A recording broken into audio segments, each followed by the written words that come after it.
Hello, and welcome back to the Crime Reel. For this week's true crime narration, we shall be looking at the lives of the Piper family. Harry Piper, who was known as Bobby, was born on the 14th of October 1917 in Hennepin County, Minnesota. After studying at Princeton University, he enlisted in the Army, and it was during this time that he met Virginia Lewis. Virginia was 5 years his junior, having been born on the 24th of November 1922. The young couple married and went on to have 3 sons, who they named Harry III, David and Addison, who was more commonly known as Tad. In 1946, Bobby joined the family firm, Piper, Jaffray and Hopwood, a stock brokerage based in Minneapolis. He worked hard and was widely credited for the company's huge success. In 1952, the family moved to a 2-story, 5-bedroom home in Orono, Minnesota. Whilst their home was large and luxurious, it paled into insignificance when compared to some of the expansive estates in the area. Their 3 sons had a somewhat idyllic childhood. They were encouraged to work hard and pursue their dreams. The brothers were very close, and the family of 5 had numerous friends as well as close relationships with their extended family. In 1962, Bobby's father retired and Bobby became the chairman and CEO of the company. Life was very good for the Piper family. On 27th of July 1972, 49-year-old Virginia was outside gardening. At around midday, 2 armed, masked men walked into her home. The men grabbed Virginia, blindfolding and handcuffing her. Her cleaner, who was working in the house at the time, was tied to a chair. The men then marched Virginia out of the house and pushed her into the back seat of a green car which they had parked outside. Before leaving, the men left a white envelope inside the house. It was simply addressed to family. The cleaner managed to free herself and notified the police. Bobby was informed that his wife had been taken and immediately contacted the local office of the FBI before rushing back to his home. When the envelope which the men had left was examined, a typed ransom note was found inside. It stated that the ransom was $1 million. That's about the equivalent of around $6 million today. This made it the biggest ransom demand in FBI history at that time. The $1 million needed to be provided in 50,000 $20 bills, and someone close to the family business would need to drop off the money. They must be alone when making the drop, with no police or FBI involved. Further details would be provided at 9:30 p.m. the following evening, whereupon the person should be ready to leave immediately. If all was completed as per the instructions, the prisoner would be released the following morning at 6 a.m. The lack of any names in the note and the reference to Virginia as the prisoner led authorities to believe that the original target may have been Bobby. But when the kidnappers arrived at the house to find only Virginia present, they decided to forge ahead with their plan regardless. As news of the kidnapping spread, the case drew a great deal of media attention. Reporters and news crews soon arrived and gathered at the edge of the police cordon, a short distance away from the Piper family home. At the authorities' request, that same evening, Bobby made a short appearance before the cameras to provide details of his wife's kidnapping. They hoped that with increased publicity, the chance of his wife returning unharmed would also be increased. Meanwhile, after being driven around blindfolded for what seemed like several hours, the men instructed Virginia to sit up and make a tape recording for her husband. They told Virginia to tell her husband that she was fine, that the men were treating her well, and that he should follow their instructions exactly. Eventually, they came to a stop and Virginia was ordered out of the car. Still blindfolded, she was marched through a forest before the men instructed her to sit down on a polythene sheet on the ground. One of the men gave her some extra layers of clothes to put on and warned her not to try anything reckless. She was then tied to a tree and left alone in the forest with one of the men. As the evening drew on, it began to rain, and Virginia, along with her captor, is cold, hungry and wet. Brief conversations with the kidnapper follows, during which time he promises Virginia he has no intention of hurting her. Despite setting up roadblocks and a helicopter search with little more than a description of a green car to go on, the police and FBI make little progress in catching up with Virginia and her kidnappers.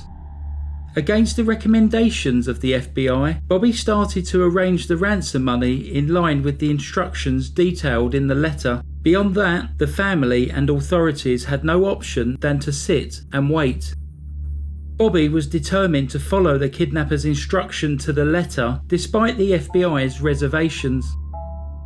In order to prevent anyone else being put in harm's way, Bobby decided that he himself would make the delivery of the ransom money.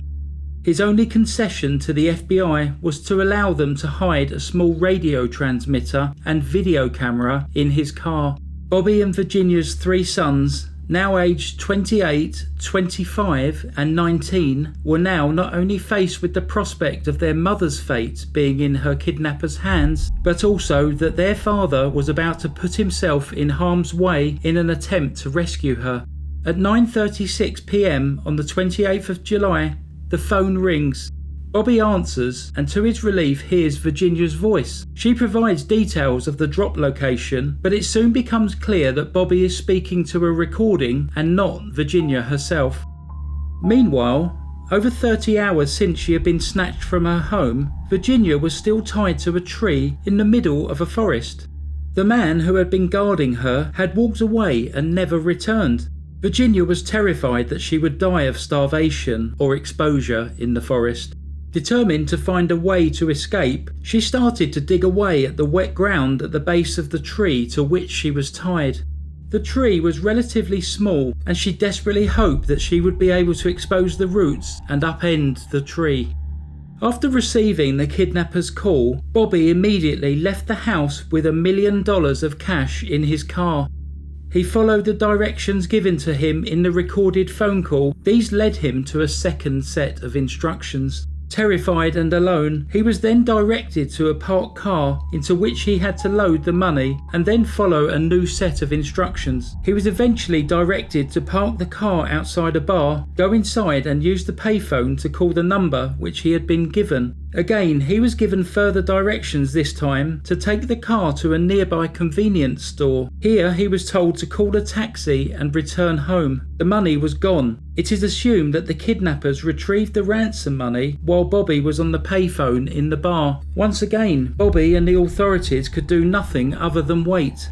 The following morning, 29th of July, Reverend Kenneth Hendrickson received a phone call. When he answered, a male voice asked if he knew about the kidnapping of Virginia Piper. The Reverend confirmed that he did. The man then states that the Reverend's number had been picked at random from the telephone book to ensure that the call wasn't recorded. He goes on to tell the Reverend that it was not a hoax and that Virginia could be found at J. Cook State Park, which was about 150 miles north of the family home. When the phone line goes dead, the Reverend immediately called the police. Without informing Bobby, in fear of what they might find, the authorities rushed to the state park to see if they could find Virginia. As they pulled up in the area to which they had been directed, 5 agents rushed out of their cars into the surrounding woodland, desperately searching for Virginia. Suddenly, they heard a woman's voice calling out, "Help me!" Rushing in the direction of the voice, they found Virginia still handcuffed to the tree, her nails broken and hands bleeding from trying to escape. She was shivering, soaked to the skin, but other than that, unharmed. The FBI called Bobby and told him that his wife had been safely found. Bobby collapsed with relief. The following day, Bobby and Virginia agreed to hold a press conference in the hope of satisfying the media's interest in the story and then enable them to return to their normal life. Virginia, back to looking her usual immaculate self, calmly recounted the events of the previous 3 days in front of the assembled reporters. The search to find the kidnappers continued, with thousands of leads followed, all of which led to dead ends. The Piper family was heavily scrutinised, particularly in the media, but were completely ruled out of having any involvement in the crime. It wasn't until 4 months later, in November 1972, that some of the money used to pay the ransom turned up in Owatonna, approximately 80 miles from the Pipers' home. Just under $4,000 was recovered, but again, this did not bring the police any closer to making an arrest. On July 27, 1975, Minnesota's 3-year statute of limitations expired, meaning the only way the kidnappers could be prosecuted would be in federal court under federal law. However, in order for this to happen, it would need to be proven that Virginia had been taken out of the state of Minnesota. It would be almost another 2 years before anyone was charged with the crime. On the 11th of July 1977, just 16 days before the statute of limitations for the crime expired in federal court, 2 men were charged with Virginia's kidnapping: Donald Larson and Ken Callahan. Donald was already in prison serving a life sentence for murdering his wife, child, and neighbours. Ken was arrested at the cabin that he was building in Wisconsin. Both Donald and Ken, along with many other men, had been questioned shortly after the kidnapping and had been ruled out of the investigation by the FBI. Their trial began in federal court in October 1977. Virginia was convinced that the men on the trial were her kidnappers, despite identifying the wrong men in a police lineup. Evidence connected Donald and Ken to the car that Bobby used when making the ransom drop, but the validity of this evidence was undermined by the defence. The handguns used in the kidnapping had never been recovered. Both defendants claimed that, due to their criminal pasts, they were being framed by the FBI. They believed that the FBI needed to hold anyone, accountable for the kidnapping prior to the statute of limitations expiring. After closing arguments on the 31st of October 1977, the jury retired to deliberate their verdict.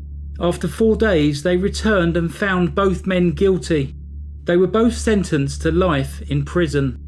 However, in 1979, the US Court of Appeals overturned the men's convictions on the basis that a crucial witness had not been allowed at the original trial. The case was to be retried. This second trial lasted longer than the first and included the testimony of the previously disallowed witness, Linda Burt Billstrom. Linda testified to having heard her now dead husband talking about his involvement in the Piper job. Linda and her husband had been staying in a motel near the J. Cook State Park at the time of Virginia's kidnapping. However, this testimony was refuted by one of Linda's husband's former associates, who said he had no knowledge of a plan to kidnap Virginia or Bobby Piper. Additionally, the validity of the men being tried in federal court was brought into question. Of the 9 possible routes to get from Virginia's house to the state park, only one crossed state lines. On 6th of December 1979, after less than 4 hours of deliberations, the jury returned their verdict: not guilty. Ken Callahan was now a free man and returned to his life in Wisconsin. Donald Larson returned to his prison cell to complete his life sentence for his murder conviction. Virginia and Bobby were shocked and disappointed. They made no comment to the press. The family tried to get on with their lives, but the event had a profound effect on all of them, particularly Veronica. Her 3 sons hold differing opinions about who was responsible for kidnapping their mother. Their oldest son Harry believes that Ken and Donald were not responsible, whilst Tad firmly believes that they were guilty. With the lack of concrete evidence against the pair, David remains undecided on their guilt. In July 1988, Virginia was diagnosed with pancreatic cancer. Sadly, the cancer had already spread and Virginia died in her home on the 24th of October 1988. She was 65 years old. Less than 2 years later, on August 19th, 1990, Bobby also died from cancer. He was 72 years old. Both Ken Callahan and Donald Larson have also since passed away. The FBI believed that the second jury was mistaken, and as such, no further investigation has taken place. With the exception of $4,000 being found in the months after the kidnapping, the remainder of the money has never been found. The case is now closed. That concludes that story for today. Thanks very much for listening. Please leave any comments down below.